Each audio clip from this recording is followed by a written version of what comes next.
জয়পুরহাট জেলার পাঁচবিবি উপজেলার পাঁচমাথা এলাকায় অবস্থিত রুমন মণ্ডলের অস্থায়ী ফুলের দোকান নিয়ে গত 17 জানুয়ারি সংবাদ প্রকাশ করে নাগরিক প্রতিদিন। সংবাদ প্রকাশের পর থেকেই এই ফুলের দোকানে ক্রেতাদের ব্যাপক সাড়া মিলেছে। আগে যেখানে প্রতিদিন গড়ে প্রায় 3,000 টাকার ফুল বিক্রি হতো, বর্তমানে সেই বিক্রি বেড়ে দাঁড়িয়েছে প্রায় 5,000 টাকা পর্যন্ত। স্থানীয়দের মতে ক্ষুদ্র উদ্যোক্তাদের এমনভাবে তুলে ধরা হলে তারা আরও উৎসাহিত হন।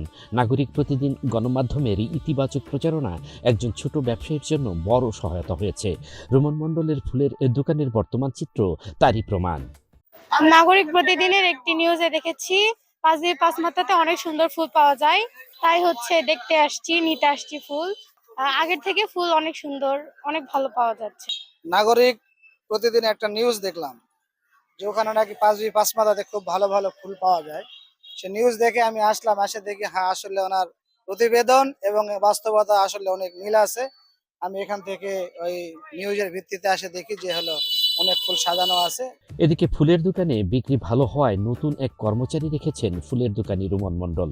ফলে কর্মসংস্থানের পাশাপাশি সচ্ছলভাবে চলার ব্যবস্থা হয়েছে একটি পরিবারের।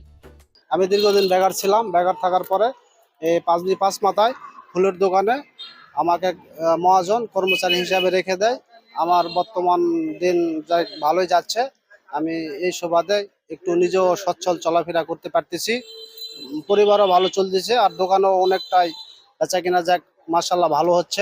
সরেজমিনে দেখা গেছে পাঁচমাথা এলাকায় ব্যস্ততম স্থানে ছোট পরিসরে গড়ে তোলা রুমন মণ্ডলের অস্থায়ী ফুলের দোকানটিতে সকাল থেকেই ক্রেতাদের ভিড়। বিভিন্ন সামাজিক ও ধর্মীয় অনুষ্ঠান, জন্মদিন, বিবাহ বার্ষিকীর জন্য অনেকেই এখান থেকে ফুল কিনছেন। সংবাদ প্রকাশের পর দোকানটি নতুন করে সবার নজরে এসেছে। নাগরিক প্রতিদিন সংবাদ প্রচার করার পরে আমার যা বেচাকেনা ছিল তার থেকে আরো অনেক বৃদ্ধি হয়েছে। তো এখন আমার বেচাকেনা আগে হতো 3 থেকে 4,000 টাকা, এখন পঞ্চ 4.5 থেকে 5,000 টাকা পর্যন্ত বেচাকেনা করি। কাজ চালাতে পারে না, এই জন্য একটা লোককে রেখেছি। তারও একটা পরিবার চলে আমার এই বিজনেসের উপর। তাকে 300 টাকা করে দিই। নাগরিক প্রতিদিনকে জানাই আমার আন্তরিক ধন্যবাদ ও কৃতজ্ঞতা। ক্রেতাদের আস্থা ও ভালোবাসায় নতুন করে স্বপ্ন দেখছেন রুমন মণ্ডল। আল মাসুদ নয়ন, নাগরিক প্রতিদিন।